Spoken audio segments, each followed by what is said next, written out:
दिनै काजलगाव इउनिट एबसुनिफ्राय बड' माहारिबाद आरो आथिखाल थासारिनि सायाव माखासे लाइमोनफोरखौ लानानै मोनसे सावराय जथुम लादों। बे नोंथाङा बाहागो लाफैबाय।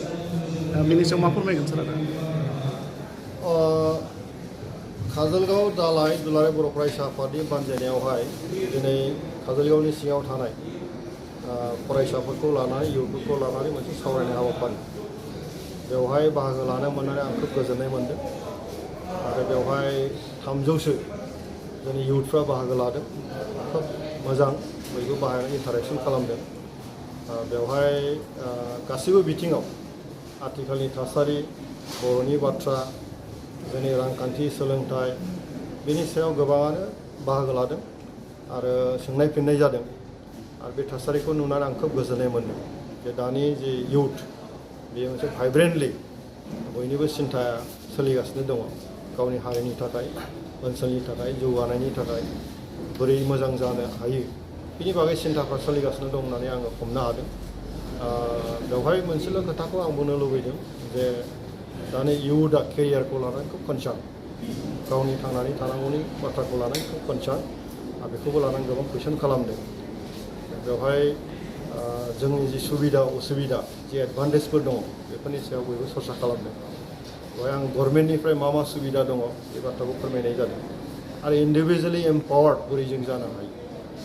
इन्डिभिजुवेलि एम्पावार्ड जाबासो ना नोङो जिखिनि एडभान्टेज थाया मानो, सरकारि जा बेसरकारियानो जा, बेवहाय नोङो देरहासार जानो हानायनि खाबुआ थायो। गतिके मेनलि मेसेजखौ आं बेखौनो होदों जे जोङो बर' जाथि हिसाबै थांनानै थानायनि सिन्थाफ्राथ' दंखासैयानो। जे जोंनि बे मोनसे सिद्धान्त, जोंनि राव हारिमु थुनलाइ बेखौ लानानै जों दावगालांनांगौ बे जोंनि सिद्धान्त। जोंनि बर' रावा भारतनि मोनसे सरकारि राव हिसाबै दिनै गनायथि मोनबाय। गतिके रावखौ लानानै जों सिन्था खालामनांगौ जेबो गैया। हारि थैनाय थांनायखौ लानानै जोङो बेवहाय गिनांगौ जेबो गैया। दा जोङो दानि मुलुगनां जे मोनसे अबस्था, दाथ' डिजिटेलाइजेसन मोनसे जुग, डिजिटेल मोनसे जुग जाबाय। बेवहाय जों जाथि हिसाबै थांनानै थानांगौनि थाखाय जोङो जि सिन्था बेखौ लांनांगौब्ला इन्डिभिजुवेलि एम्पावार्ड जानांसिगोन। बे मोनसे समाव जों आन्दलनबो खालामबोबाय, गोबां जों खहाबो खालामबोबाय। खिन्थु आथिखालाव दा आन्दलन गैला, दा गोजोन थासारि फैबाय, सरकाराबो स्टेबल जाबाय। दिनै भारत सरकार, आसाम सरकार, बिटिसि सरकार जयैनो खामानि मावगासिनो दङ। बेवहाय दिनैहाय जोंनि इयुथफोरनि जि मोनसे जि सम, बे समखौ जों खुनु मोनसे गोनो गोथो गैयालासिनो, लस खालामालासिनो बे थि समावहाय जाहाथे थि सिद्धान्त लानानै बे इयुथखौ जाहाथे जों मोजां डाइरेक्सन होनो हायो, मोजां डाइरेक्सनाव जों थांनो हायो, बिनि थाखाय जों ज' सिन्था खालामलायनांगौ दङ। ओंखायनो दिनै बिटिसि सरकार, आसाम सरकार, भारत सरकाराबो इयुथफोरनि थाखाय गोबां माखासे आसनि लादों। बे आसनिफोरखौ जों बोरैहाय सहैहोनो जोंनि इयुथफोरखौ, बिनि बागै जों दिनै सरसा खालामनो खोब मोजां जादों। आरो गोबां बिथिङाव सावरायनांगौ दङ, बे खोब खम समावहाय सावरायजोबनो हाया। गतिके आं आसा थिदों दिनैनि प्रग्रामनि गेजेरजों इयुथफ्रा एसेबाबो लाब जागोन। दिनैनि समाव जों नुनो मोनो माखासे इयुथ्सफोरा इजि आर्निंनि फारसे बांसिन गोसो जानायखौ नुयो। नाथाय नैबे ग्लबेलाइजेसन पिरियडआव बे नङा, बेजों जाफुंनो हाया। दा बे बिथिङाव मा मेसेज होनो सानगोन सारा? बे ट्रेन्डखौनो जों दा सोलायनांगौ दं। इयुथफोरनि गेजेराव जों मेसेजखौ बेखौनो होनांगौ दङ। दानि ट्रेन्डआ जाबाय मा ट्रेन्सपारेन्ट। दानि मुलुगा बेवहाय नोङो टेक्न'लजिनि जुग, बेवहाय सोरखौबा फुस्लायनानै सोरखौबा थगायनानै नों माबा मोनसे आदाय खालामनायनि बिदि जुग दंलायो। गतिके नोंनि रोंगौथिखौ नों बारायनांगोन। गभर्नमेन्टनि जि सिस्टेम दं बे सिस्टेमखौ मानिनानै नों थांनांगोन। बेवहाय गोरलैयै फैसा मोननायनि लामा गैया। बयबो खस्थ' खालामनांगोन, सिस्टेमनि गेजेरजों जों हाबनांगोन, सिस्टेमखौ जों बुजिनांगोन। गतिके रोंगौथिखौ जोङो गोख्रों खालामनानै जिखिनि बेबस्था दं बे बेबस्थानि गेजेरजों नोंनि जौगानायनि खामानिखौबो नों लानानै थांनांगोन। गतिके आथिखालाव नोंखौनो खावलायगोन जे थांनाय समनि बादि उन्दुनानै थानायनि सम नंला, जों गोनो गोथोबो जानो नाङा। जायहा जि केपासिटि दं बे केपासिटिजोंनो नों थांनानै थानो हानायनि लामा, जिहेतु गभर्नमेन्टनाव गोबां माखासे आसनिफोर दङ, बिजनेसावनो जा, नोंनि माखासे खामानि मावनायनि बिथिङावनो जा, गोबां माखासे लामा दंसै दिनै। बेफोरखौ जों बोरै हासिल खालामनो हायो बे बागै जों लांनांगोन। गतिके आथिखालनि जे इयुथ, आं बेखौ खावलायनो लुबैदों जे नोंनि आखायाव जि सम दं बे समखौ नोङो थि टाइमाव बाहायनो नाजादो।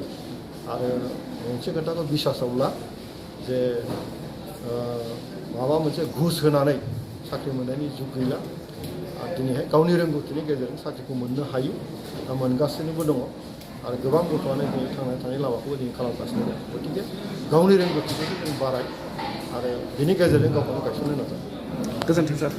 जोङो काजलगाव दालाइ इउनिट एबसुआ जोंनि काजलगाव इउनिट एबसुनि सिङाव थानाय मोनफ्रोमबो गामिनि इयुथ्सफोरखौ लानानै जों मोनसे जथायै सावरायनाय मोनसे हाबाफारि जोङो दिनैहाय लानाय जादों। जोंनि बे थांखियानो जाहैबाय जोंनि ओनसोलनि साफ्रोमबो इयुथ्सफोरा जाहाथे मोनसे सोलोंथाइनि आयदा बा गेम्सनि बिथिङाव बा कालचारेल बिथिङाव बोरैहाय माने जौगासार जानो हायो, जोङो बैफोरखौ गासैखौबो बिथा खालामनानै जोङो सावरायदों। आरो बेजों लोगोसे जोङो गुबै मोनसे थांखि लानाय जादों दिनैनि सावरायनायावहाय जोङो माहारिबाद आरो आथिखालनि जेनाखि थासारि बेनि सायाव जोङो बे आयदाखौ लानानै दिनैनि जेनाखि सावरायनाय जथुम बेखौ जोङो गुबै थांखि हिसाबै जोङो लानाय जादों। आरो बेयावहाय जोङो मानगोनां रायजो सभानि एमपि सारखौ जोङो बेवहाय इनभाइट खालामनाय जादों। इनभाइट खालामनायनि गुबै थांखियानो जाहैबाय मा, जोंहा मानगोनां रोंगोरा एमपि सारा जिहेतु बर' हारिनिफ्रायनो जाथिनि मोनसे खामानि मावनानै बिथाङा दिनै एमपि जानो हाबाय। दा बिथांमोननियाव गोबां माखासे बिथांमोननिफ्राय जोंहा गोबां माखासे सोलोंनांगौ माखासे खोथाफोर दङ बा जोंहा मिथिनांगौ दङ। दा बेफोरखौ जोङो शेयार खालामनो थाखायनो इयुथ्सफोरनि साननाय हनाय आरो बिथांमोननिफ्राय जोङो माखासे मिथिनांगौ खोथाफोर थागोन बिदि साननानै जोङो दिनैहाय नैबे दिनैनि हाबाफारियाव बिथांमोनखौ जोङो इनभाइट खालामनानै लाबोनाय जादों। आरो बेजों लोगोसे जोङो मोनसे इन्टारेक्सन जोङो सारमोनजोंहाय दिनैनि हाबाफारियाव जोङो लानाय जादों। जोंनि इयुथ्सफोरा बेवहाय गासै 300सो बाहागो लादों। बिथांमोना खोब मोजाङैनो एमपि सार बिथांमोनजों इन्टारेक्सन खालामदों, माखासे मिथियैफोरखौ जोङो मिथिनो मोनदों। दा बेजों लोगोसेनो आं खावलायगोन कि जों जेरैहाय इयुथ्स हिसाबै जोंनाव गोबां माखासे प्रब्लेमफोर थायो एरिया हिसाबै, जोङो बेखौबो जोङो सारमोननि सिगाङाव जोङो फोरमायदों। दा दिनैनि जेनाखि मेलनि गुबै थांखि बेखिनियानो। बे हाबाफारिखौ लानानै लाइमोनफोरनि गोसोखौ नोंथांमोना माबायदि हमदांनो हायो, बबे साइडजों थांनो लुबैयो? दिनैनि जेनाखि हाबाफारि बेवहाय जोङो साफ्रोमबो इयुथ्सफोरा दि बेयाव प्रेजेन्ट जादों, बिथांमोना माखासे नलेज, बिथांमोना माखासे बेवहाय साजेस्टफोर मोननानै बिथांमोना निस्सय दिनैनि हाबाफारिनि गेजेरजों माखासे मिथियै खोथाफोरखौ मिथिनानै, बुजियै खोथाफोरखौ दिनै बुजिनानै बिथांमोननि गोसोआ निस्सय माबा मोनसे सेन्स आरो पजिटिभ लामाजों माने थांगोनखौ जोङो दिनैहाय मिजिंथिदों आरो। गोजोन्थों। दिनै जोङो बेवहाय मानो थाखाय जोङो ज' जादों, गोबां जोंनि लाइमोनफोरनि गोसोआव हयथ' कुइसन जादों, जोङो दिनै बेवहाय मानो थाखाय ज' जादों।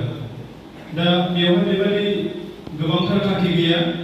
नोंथांमोनहा साखाथिनि जेनाखि बेनार एबा पस्टार, बेयावनो नोंथां मोनसे इन्टारेक्सन मोनसे प्रग्रामबो लानाय जादों। दा बेवहाय इन्टारेक्सन आरो जोङो लाइमोन जानानै माखासे खोथाफोरखौ जोंनि साननाय हनाय माखासे थानो हागौ लाइमोनफोरनियाव। दा बे गासैबो साननाय हनायफोरखौ नोंथांमोना मानगोनां एमपि सारनिसिम नोंथांमोना माखासे